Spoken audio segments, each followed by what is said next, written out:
Hi, പുതിയൊരു വീഡിയോയിലേക്ക് പോകാം. അന്നേരം ഞങ്ങള് വെണ്ടക്കായും തക്കാളിയും അരിയാം. ഇത് തക്കാളിപ്പഴം ചാറും വെണ്ടക്ക മെഴുക്കുവരട്ടി, പിന്നെ മീൻകറി ഇരിപ്പുണ്ട്.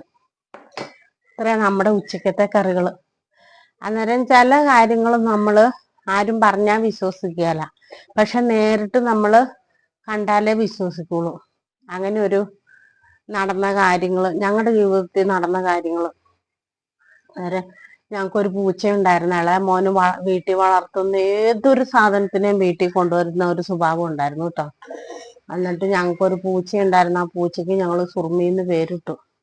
നല്ല മിടുക്കി പൂച്ചയായിരുന്നു. ഒരു ദിവസം ഞാൻ രാവിലെ പിള്ളേർക്ക് കാപ്പി കൊടുത്തപ്പോൾ ഈ പൂച്ച ഓടി വന്ന് നമ്മുടെ മുമ്പിൽ തന്നെ ഉരുണ്ട് പെരണ്ട് അങ്ങോട്ട് വീണ് ചത്തു. അന്നേരം നമുക്കൊന്നും തോന്നിയില്ല. പക്ഷെ പൂച്ച ചത്തതിന്റെ ഒരു വിഷമം പിള്ളേർക്കും ഉണ്ടായിരുന്നു, എനിക്കും ഉണ്ടായിരുന്നു. പക്ഷെ പ്രത്യേകിച്ചൊന്നും തോന്നിയില്ല.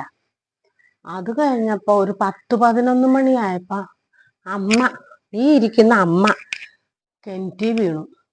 എന്നിട്ട് 10.5 കോല് താഴ്ച, പാറ ഫുള്ള് പാറയാ. 2 കോല് കഴിഞ്ഞപ്പോഴത്തേനും പാറ പൊട്ടിക്കാൻ തുടങ്ങിയതാ. കിണറ്റില് ഫുള്ള് പാറ. എന്നിട്ട് ആ പാറക്കകത്തേക്ക് ആ കിണറ്റി വീണു 10.5 കോലില്.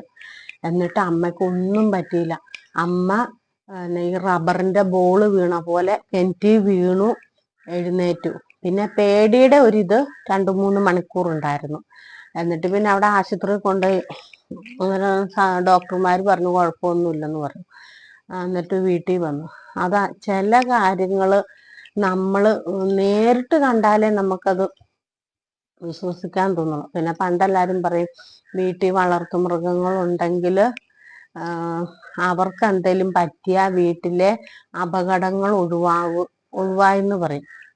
വീട്ടിൽ വളർത്തുന്ന മൃഗങ്ങൾ ചത്താല് നമ്മുടെ മനുഷ്യരുടെ അപകടങ്ങൾ ഒഴിവായി പോകുമെന്ന് പറയുന്നു. അങ്ങനെയൊക്കെ ഓരോരുത്തർക്കും ഓരോരോ വിശ്വാസമല്ലേ അല്ലേ. പക്ഷെ ഞങ്ങളുടെ അനുഭവത്തില് നമുക്ക് അന്ന് അങ്ങനെ തോന്നിയല്ലേ.